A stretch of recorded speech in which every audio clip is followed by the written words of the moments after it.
আসসালামু আলাইকুম এভরিওয়ান। শুভ সকাল। সবাইকে সুন্দর একটা সকালের অনেক অনেক শুভেচ্ছা। থ্যাংক ইউ সবাইকে আমাকে এত পজিটিভলি নেওয়ার জন্য। আলহামদুলিল্লাহ, আপনারা আমাকে এমনভাবে গড়ে তুলেছেন যে আমাকে মেকআপ করতে হয় না। আপনারা প্রত্যেকটা সময়ে আমাকে যে ন্যাচারাল বিউটি বলে ইন্সপায়ারটা করেন, যার জন্য আমার কখনো ইচ্ছে করে না সৌন্দর্যের জন্য এক্সট্রা কোনো ট্রিটমেন্ট নিই। যেমন এইখানকার একটা রিলস দিয়েছিলাম, একজন বলেছে যার চুলই এত সুন্দর তার গহনার কি দরকার। আসলে আমি তো অনেক ব্যস্ত থাকি, যার জন্য করে সাজা গাঁথার সময় আমার হয় না। আমি অনেক শপিং করি, এ কথাটা সত্য, কিন্তু আমি সেগুলো ড্রেস পরি না। লাস্ট রাজশাহী থেকে নওগাঁ থেকে যে পরিমাণে কেনাকাটা করছি এবং লাস্ট 2 বছর আগেরও ইনটেক জামা আমার আলমারিতে এখনো আছে, আমি পরার মতো সময় পাইনি। কারণ নতুন যখন একটা জামা পরবো সেটার সাথে ম্যাচিং করে জুতা বা এক্সট্রা সবকিছু পরতে হয়, সেই সময়টা আমার হয়ে ওঠে নাই। এই কাপড়গুলো আমার শোরুম ওয়াশ করার জন্য রাখছি। আপনাদের মাঝে আবার চিন্তা হতেই পারে যে কাপড় কেন এরকম টুকরো টুকরো করেছি, তাই বলে দিলাম। তাই আমি ব্যস্ততা থাকার কারণে সাজুগুজু করতে পারি না। আর আপনারা সেটাকে এত সুন্দর করে হাইলাইট করে দিয়েছেন যে আমার আর সাজতেই ইচ্ছে করে না। আপনাদের এই ন্যাচারাল বিউটি শুনতেই বেশি ভালো লাগে, আর ব্ল্যাক ডায়মন্ড শুনতে তো আমার আরো ভালো লাগে। আর কেউ কেউ আছে আমাকে ইনসাল্ট করার জন্য হোক আর এমনিতেই হোক বলে, আপু আপনার হাত কালো, আপু আপনার পা কালো। বিশ্বাস করেন আমার খুবই ভালো লাগে। কালো যে কি আমার প্রিয়,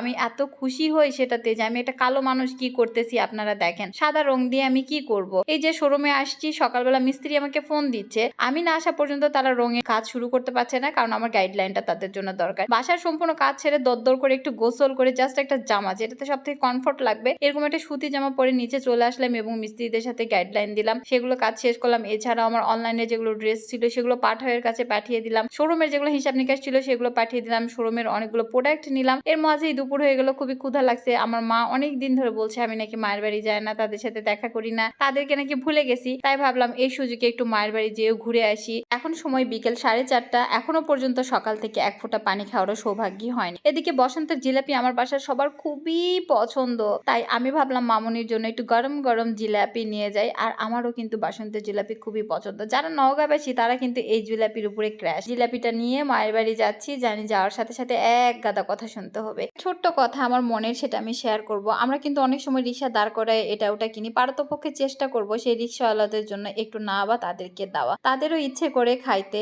কারো খাওয়া দেখলে কিন্তু খেতে ইচ্ছে করে, এটা কিন্তু খুবই স্বাভাবিক, অস্বীকার করার কিছু নাই। আমার যখন জিলাপি দেখে খেতে ইচ্ছে করছে, নিশ্চয়ই তারও ইচ্ছে করেছিল। তো পারতপক্ষে আমি এই জিনিসগুলো চেষ্টা করি, আপনারাও চেষ্টা করবেন, দেখবেন এগুলোর মধ্যে অনেক শান্তি। সবাই বলে আপু আপনি এত হাসি খুশি থাকেন কিভাবে। আমি বলবো আমি 10 জন মানুষকে হাসি খুশি রাখতে পারি বলে আল্লাহ ভিতর থেকে আমাকে এত সুখী করেছে। আর আমাদের বাসায় আসার সাথে সাথে খাবার খেলাম, নতুন বাচ্চাগুলোরে দেখলাম, আমার ভাতিজি ভাতিজারে, তারপরে রুহুলকে একটু আদর করলাম। এর মধ্যেই তো একেবারে বিকাল হয়ে আসলো, অনেকও শোরুমে চলে গেল, আমিও চলে যাব এখন শোরুমে। এর মধ্যে আমাদের বাসার ভাড়াটিয়া আপুর ছেলে আমাকে ফুপি ফুপি বলে ডাকে, তো ওকে একটু চিপস নিয়ে দিলাম। ওর চিপস নিতে রুহুল আর হুড়ো খুবই জেদ করছিল, ওরা ছাদের কোনায় থেকে চিপস নেওয়া দেখছিল। বাসার সব পিচ্চিদের জন্যই চিপস নিয়ে ওদেরকে দিয়ে আসলাম। এদিকে আমি আর আমার বান্ধবী দুজনে বের হয়ে আসলাম, মামুনিদের একটু এটা সেটা লাগতো, আন্টির হাতে সেগুলো কিনে পাঠাই দিলাম। আর এসে ঢাকা বাস স্ট্যান্ড যথেষ্ট জ্যাম ছিল, হুড়ের জন্য এই মাস্কিন টেপটা দরকার ছিল, আন্টিকে ছেড়ে তারপরে টেইলার্সে গেলাম, ওখানে যে একটা নাইট ড্রেস ছিল সেটা নিয়ে আসলাম, ওইটা এসে আবার পাঠাওয়ার কাছে পাঠাইয়া দিলাম। তারপরে আসলো আমার ছোট ভাইয়েরা আমার কাছে ফোন নেওয়ার জন্য। থ্যাংক ইউ সো মাচ প্লাবন